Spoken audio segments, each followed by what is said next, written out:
মোহনৰ লগত এই এনেকে বাচ্চাৰ নিচিনা ঘূৰি ফুৰিবলৈ তোমাৰ মূৰতে পোকটো কেনেকে সোমাল? সেইটো পোক সোমোৱা বুলি কয় নেকি? নকয় নেকি?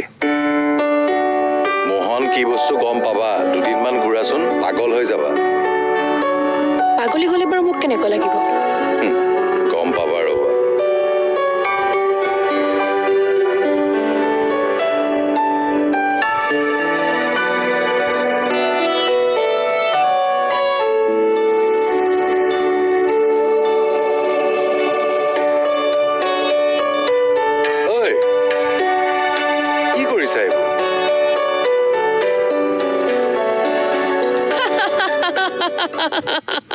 আৰে কি হল?